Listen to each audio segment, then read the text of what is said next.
Tēnā tātou katoa, good evening. The skipper of a stricken fishing vessel had a lucky escape when his boat ran aground near Dunedin and was smashed into pieces.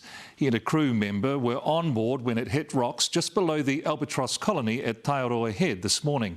The crew member made it to the rocks, but the skipper was stuck on board until a rescue helicopter arrived. Keisha Brownlee has the story.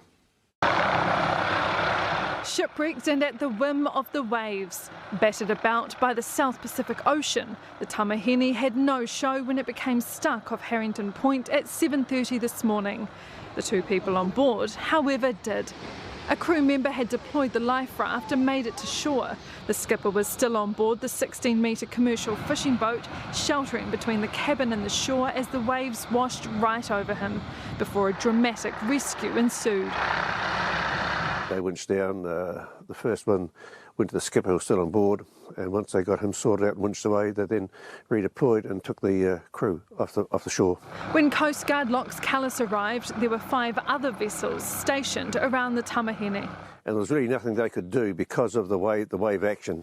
The Otago Regional Council said salvaging the vessel wasn't an option. It was too dangerous to reach. There was that big offshore roll coming in from the weather event earlier in the week, and of course that was about up to 1.5 to 2 metres, and so that was pounding against the hull of the vessel and keeping it on the shore and washing over the skipper at the time as well. It wasn't long before the commercial fishing boat began to break up. The area is popular with recreational fishermen. It's also the main entrance to the Otago harbour. It does pound in there. There's no way out of it. There's been many years ago cars had been pushed over there, never to be recovered, so it was a very tricky spot for a rescue to be carried out. Otago Regional Council is still waiting to confirm how much fuel and hydraulic fluids were aboard the vessel. Oil immediately evident on the surface and a notable smell in the air. But so far there are no concerns for the Royal Albatross colony, which is just above on top of the cliffs at Taiaroa Head.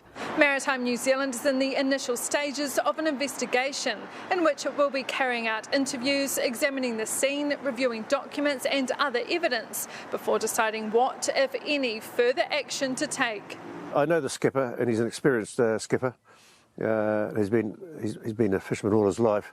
The Coast Guard full of praise for the rescuers. It was lucky that the saving grace was there was people on scene there early. Delight among the debris of a fishing trip gone wrong. The Tamahene destroyed, but 2 lives saved. Keisha Brownlee, Newshub.